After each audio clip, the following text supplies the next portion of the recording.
The Sportscast, October 22nd, 2021. If you haven't yet, please subscribe in all our channels, YouTube, twitch.tv, and Apple Podcasts. And if you're an Apple Podcast, please leave a rating and review.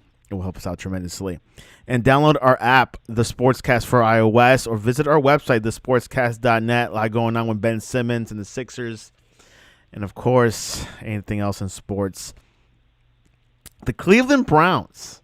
A lot of the squad was missing. Baker Mayfield was missing. But there was OBJ in the mix. The Broncos definitely is on the weak end of things. But join us all the way from Pennsylvania to talk to about how weak the AFC West is now. Jeff Fawver, welcome back to the Sportscast. Thanks, Santiago. Appreciate you having me. Jeff, last night, Case Keenum came into fray. Baker Mayfield had a horrible shoulder issue, but they came through. Yeah, and I mean, so the Browns are beat up, but the Broncos are too. You know, going into that game, both teams had a lot of injuries, and I think what it really came down to was the Broncos, I believe the statistic Troy Aikman shared is they're missing 6 linebackers. So the middle of their defense is just really hurting. And the Browns are hurting too. They're missing their top 2 running backs, missing their right tackle, their quarterback, obviously. But the thing about the Browns, man, is their offensive line is just so physical. And that's the last team that you want to play, aside from maybe the Ravens, if you're missing a bunch of your leading tacklers, you know. And the Browns, to their credit, they stuck to the run game. Keenum made just enough plays when they really needed them, and it was enough for them to get the win. 21 of 33 for 199 yards. Third string running back. Did not have not heard of him. You know, come in place of Chubb and Kareem Hunt injured out. Dearness Johnson rushed for 146 yards. This third string running back did wonders last night. He looked great, and I was so impressed with his balance. There were a bunch of times where he got bumped or they tried to arm tackle him, and he would just kind of keep his balance and gain an extra couple yards. And again, a lot of that though, that Cleveland Browns offensive line is really good. I mean, like really good, and especially in the run game, they can blow people off the ball, but they're also athletic enough to get out in space. I was just so impressed with their offensive line. But yeah, a great night for Johnson. And, you know, the truth is once Chubb and Hunt come back, they're going to get the vast majority of the touches. But you never know when a game like that might be something that allows him to catch on somewhere else. Eventually, not this year, obviously. Yeah, Baker Mayfield was a game-time decision almost to play or not. He did suffer an injury on his left shoulder, not his throwing arm, but he has to have surgery. He is planning to have surgery after the season, as of right now. But if things don't go well and maybe he has to sit out, can Case Keenum carry this Browns team, which is loaded with stars, receivers, and running backs? Do you think Case Keenum is sufficient to carry this Browns team deep? Well, he can't carry them. But he can do enough for them to win games because I think the defense is starting to come around a little. And it's always hard to tell because obviously you don't want to take too much out of playing the Broncos offense. But I think the Browns defense is getting a little bit better every week. They have a lot of young players, especially in the secondary, so it takes time for that to gel. And the only thing is this, like, yes, they can definitely get to the playoffs with Keenum. But then what are you going to do once you're there? Just because I just don't think when you start playing the best teams on a weekly basis, you have to play the Ravens, you have to play the Chiefs, you have to play the Tennessee. Bills. You know, even Tennessee. Yeah, I mean, do you really want to play those teams and be able to outscore them with Keenum? I mean, if we're being completely honest, it's an uphill battle to outscore those teams with Baker Mayfield too. But he at least gives you a shot. I don't think Keenum is quite on that level. Yeah, Case Keenum had some good spurts when he played for the Vikings a couple years back. He definitely led a Vikings team to a playoffs, I believe, a few years back. Yeah, a and a playoff win. Absolutely. Yeah. Obviously, been years back, when you're not playing much between years, it could definitely cost you. Von Miller got injured last night by the Broncos. Not sure what his status is, if he's going to come back. I believe he's coming back. How much of a dent is that for the Broncos? Well, thankfully, from all the reports that have been released so far, it wasn't near as serious as what it looked. So that's good, because when it first happened, it looked pretty gruesome the way his knee bent. But it sounds like he actually has an ankle injury and he'll be okay. So, yeah, I mean, the Broncos defense is already so beat up. But one thing I will say is Jonathan Cooper looked impressive. He came in and played for Vaughn when Vaughn was out. And, man, Cooper had some really nice rushes and came really close to getting a couple sacks. And, yeah, I was impressed with him. So that was one encouraging thing for the Broncos. Yeah, the Broncos has a great team, great surrounding supporting cast. Of course, their defense, spells bigger than their offense. And, of course, the offense, they do have Jerry Jeudy, Cortland Sutton. But they just need that quarterback, right? I mean, Jeff, they might need a Case Keenum. Yeah. Well, and it doesn't help. Hamler's hurt. Jeudy has been out for a couple weeks. So, he's supposed to come back next week. That'll help. But they haven't gotten Noah Fant involved as much as you would hope. And it's hard to say, is that the offensive coordinator? Is that the quarterback? Is it a combination of both? Teddy Bridgewater kind of is what he is at this point. He's certainly not terrible, but you can't lean on him either to take you down the field. So when you look at you look at the big picture, they certainly need an upgraded quarterback. Broncos 3-4. The AFC West, as once we would discuss before, was in play. I see it definitely a three-way race. Of course, with the Chargers, Chiefs, and the Raiders, Las Vegas Raiders. Even though they lost their coach, Jeff, about a week and a half ago, but they did perform well this past weekend. So AFC West is still tight, I say.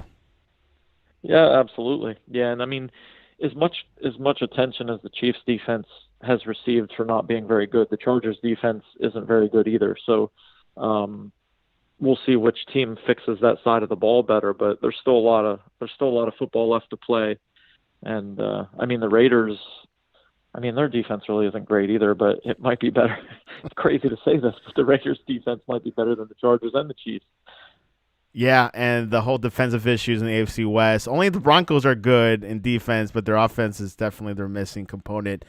I want to get your intake on the Ravens being the Chargers, 34-6. That was a major, major margin.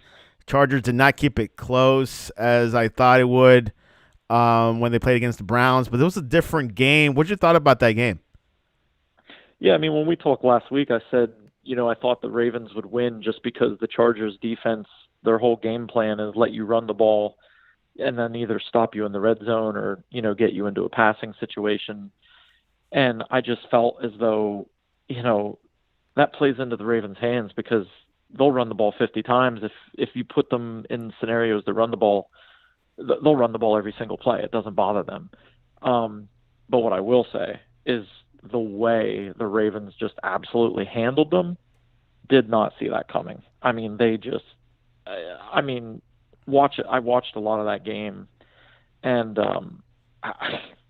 the Ravens just handled them in every way. Offense, defense, special teams, they just controlled the game on every level. Lamar Jackson really didn't have one of his best games. He didn't have to. Wow. He didn't have to do a lot. And yeah, what stood out to me is that even with all the injuries on the offensive line and all the injuries in the backfield and all the injuries in the secondary, the Ravens are still a really physical team. They really, they tackle well, they fly to the ball, they block well. They do all those little things very well, especially when you consider how beat up they are. Yeah, and Ravens are definitely one of the top teams in the AFC, definitely making a big statement these past couple weeks. Definitely a force to be reckoned with. You cannot count them out for sure. And, of course, the Chargers need to regroup and see what happens and see if they can hold on to the AFC West lead. All right, anything else before we head into predictions? I think we're ready for predictions. Let's do it. Week 7. This is a bye week. There's 6 teams out for the bye week, so it's going to be an interesting weekend. Let's go first start off with Atlanta visiting the Dolphins. Of course, rumors this week with Deshaun Watson heading to Miami again.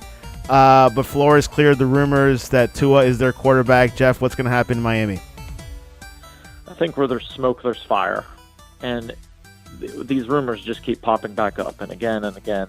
And I'm sure the Texans are behind some of them because they want to get past their situation. But, man, I like the Falcons. And just because the Dolphins, they have to get some kind of resolution to this whole situation. I don't buy. I mean, of course, the head coach is going to stick up for his guy. But to be honest with you, I just don't buy it. And that's just, I could be completely wrong, but it would be one thing if there was just one person saying it. But John McCain out of Houston, I mean, he's been around. I mean, he's been around a long time, and he's been reliable and a good source.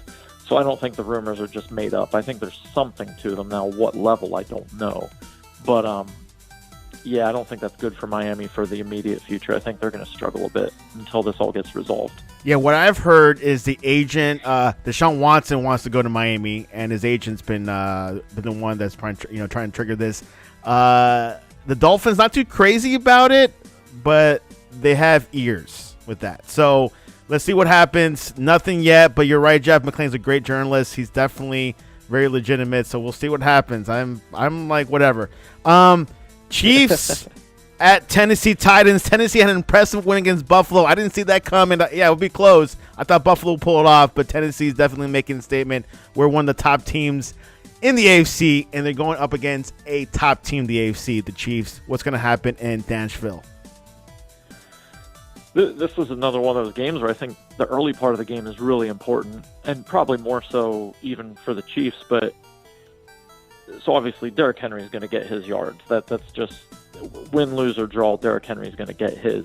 But if you're the Chiefs, you have to score early, and you have to protect the football. I mean, the Chiefs have 14 turnovers. They had 3 more turnovers. Even though they won the game last week, they still had 3 turnovers. They have to stop doing that. They lead the NFL in turnovers. They have 9 turnovers on the opponent's side of the field, which is essentially throwing away points. So I look at all of that, and I just say, I think the Chiefs are going to win the game because I think eventually they're just going to clean things up enough that they're not turning it over every 3rd or 4th drive. And the other thing, too, is that the Titans' secondary was their weakness coming into the year. Right before any injuries, their secondary was going to struggle. And now they're beat up. Now they're missing guys on top of that.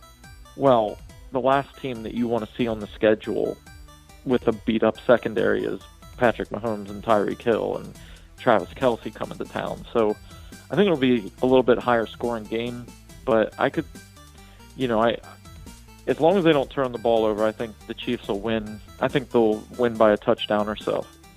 Kansas City 3-3. They definitely got a chip on their shoulder. They got to play some catch up, and beating Tennessee is definitely one of the things they got to do. Carolina Panthers at the Giants. Giants are beat up. Can Carolina win in the Meadowlands? I think they will, and their front is going to be a problem for the Giants. The Panthers have a nice pass rush and a lot of speed on defense, and the Giants just haven't really gotten things right up front, and Jones keeps getting beat up, and Barkley hasn't been completely healthy. So it just really, if you're the Giants, you don't have a lot to lean on. And the Panthers, I know the Panthers have been a little up and down too. They've lost a couple games maybe they shouldn't have. But I like the Panthers front against the Giants. And then I don't expect the Carolina offense to be super dynamic against the Giants, but I think they'll do enough to win the game. Definitely a beat-up Jones, and, of course, Barkley as well, trying to resolve things. But, hey, now with 17 weeks, you have time to turn things around just by a week. Jets at the Patriots. Patriots have been losing these close games, very close. Is this going to be a breather for Mac Jones?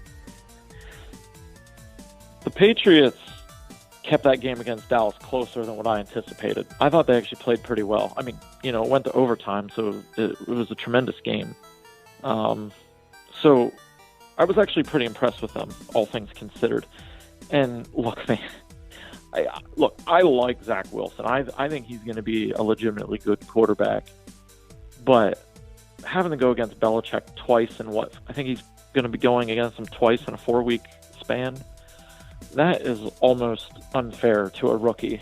So this is not setting up for a good day for the Jets. I think the Patriots will win. And, unfortunately, this is just part of the learning curve for a rookie quarterback. And playing Belichick just accelerates that by 10 because even good veteran quarterbacks struggle to figure out his defenses. So I think it'll be a high turnover game for the Jets again, and the Patriots will win. Washington Football, which was a rumored destination for Tua to go, is facing Green Bay Packers, where Aaron Rodgers says, "I own you" to the Chicago Bears. What's going to happen in Green Bay? Green Bay's been a little bit up and down. They've played pretty well overall, obviously, but maybe haven't finished every game like you would expect them to. But I expect Green Bay to win.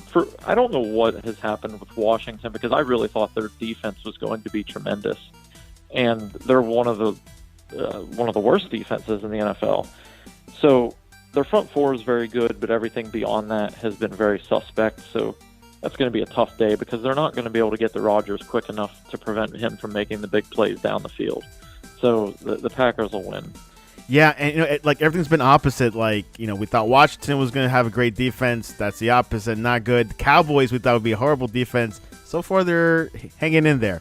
The Bengals visit Baltimore Ravens, but this is a different Bengals. This is a little bit better Bengals. Usually, Lamar Jackson beats the Bengals in Baltimore.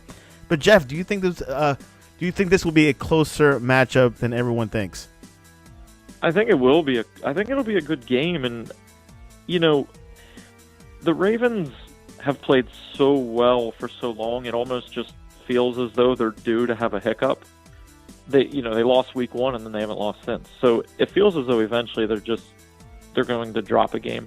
I don't know if it'll be at home though, and the Bengals will keep it close. And I'm impressed with the Bengals, but their defense.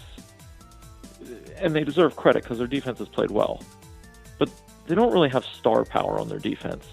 And, man, if you're playing Lamar Jackson and that host of weapons and the way Jackson is playing right now, I think the Ravens will win. And it'll be a good game. It'll come down to the fourth quarter, but I think the Ravens will just have a little bit too much, and their defense will get a turnover or two. Not that I think Burrow isn't playing great, but he's still a young quarterback, and he didn't get to even play his entire rookie year. So I could see the Ravens forcing a turnover and that being the difference in the game. Here is a storyline game. Detroit visits the Rams. Jared Goff visits his old team. And, of course, Matt Stafford faces his old team. But it's a little bit more pressure on the Goff. What's going to happen at SoFi? Yeah, the Lions are in trouble, man. I mean, that's a game that could get ugly. Anything can happen in the NFL, but the whole revenge game for Jared Goff is a nice storyline, but unless this turns into a Disney movie, it's not going to go his way. Look, the Rams made the move they had to make to be a Super Bowl contender. They couldn't be that with Goff. They did it's the hard thing to do in sports, but it was the right thing, and I think they'll win pretty handily. And it's paying off, Jeff. It's working out so far. Absolutely. And Stafford's been a good quarterback for a long time. And the longer he's in McVay's system, I think the better it's going to be. I really think, the Rams are a viable Super Bowl contender, no doubt about it. Eagles is flying to Las Vegas, not to gamble, but to face against the Raiders in the Legion Field. A Eagles team that we thought had a good start, but they faced Atlanta, so that's probably why. What's going to happen in Las Vegas? Will it be another Derek Carr game? The Raiders' offense is going to have their way, I would think.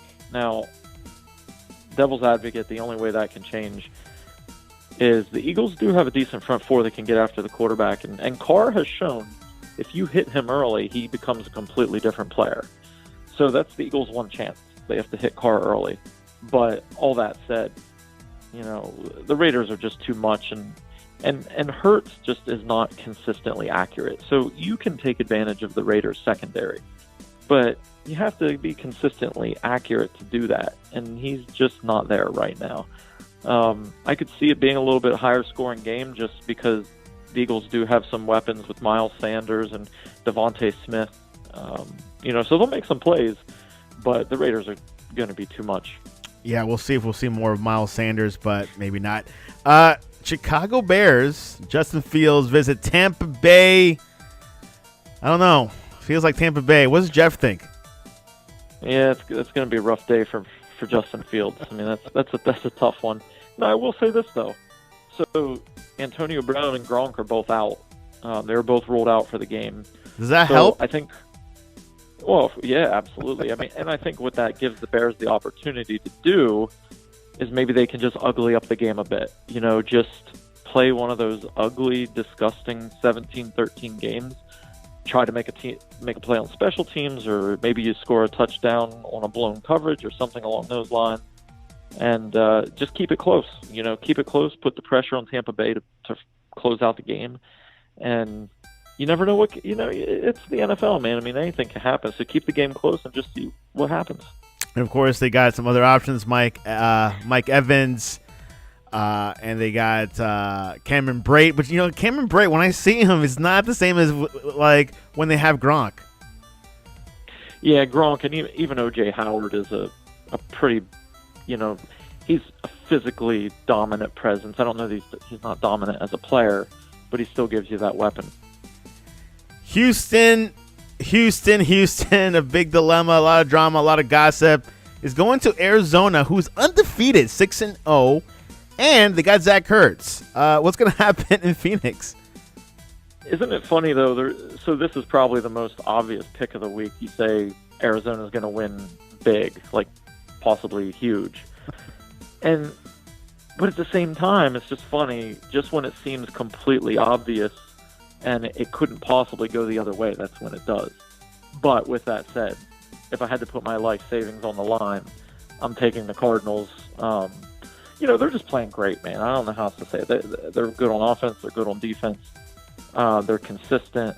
They have weapons to make plays. They get after the quarterback. I mean, and the Texans, again, this Sean Watson thing. I mean, I don't think the Texans are in win now mode either way, and I don't know that anyone thinks they're in win now mode. But they just have to get past this whole thing and get it over with, whatever that means. And until they do, that's just going to be an extra thing they have to deal with, on top of the fact that their roster is in rebuild mode. How many wins do you think Arizona will get this season? I'll tell you what, I think they win.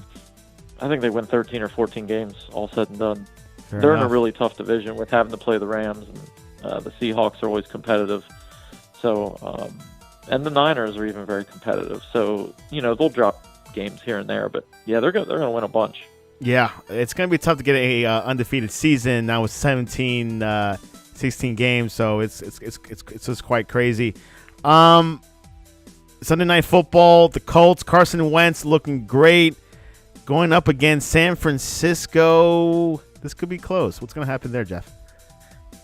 So, yeah, I mean, it does seem as though Wentz is starting to turn that corner a bit, where he is starting to play better again. And that gives me a little bit of a lean to the Colts, because the 49ers, they keep trying to figure out their quarterback situation, and it's just kind of staying ugly for the moment.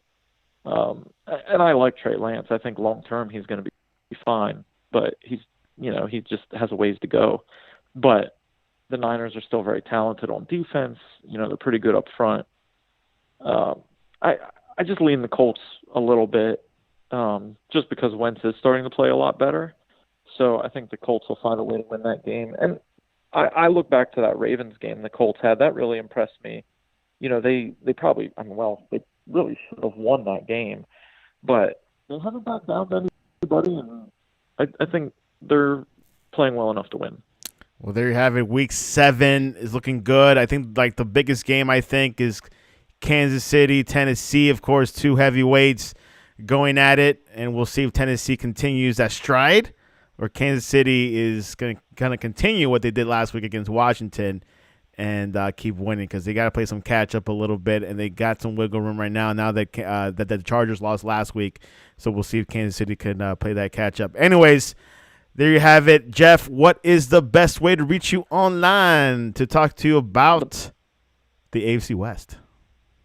The best way to follow along is at JT Fawver on Twitter. JT Fawver, you can follow us at thesportscast.net, our website, or the Sportscast1 on Twitter or Instagram. We'll be following the games this weekend. And, of course, the Astros made the World Series, and we got one more team left to see who's going to the big game. So, anyways, Jeff Fawver, always a pleasure, and I hope our teams win. Absolutely. Thanks for having me on, Santiago. I appreciate it.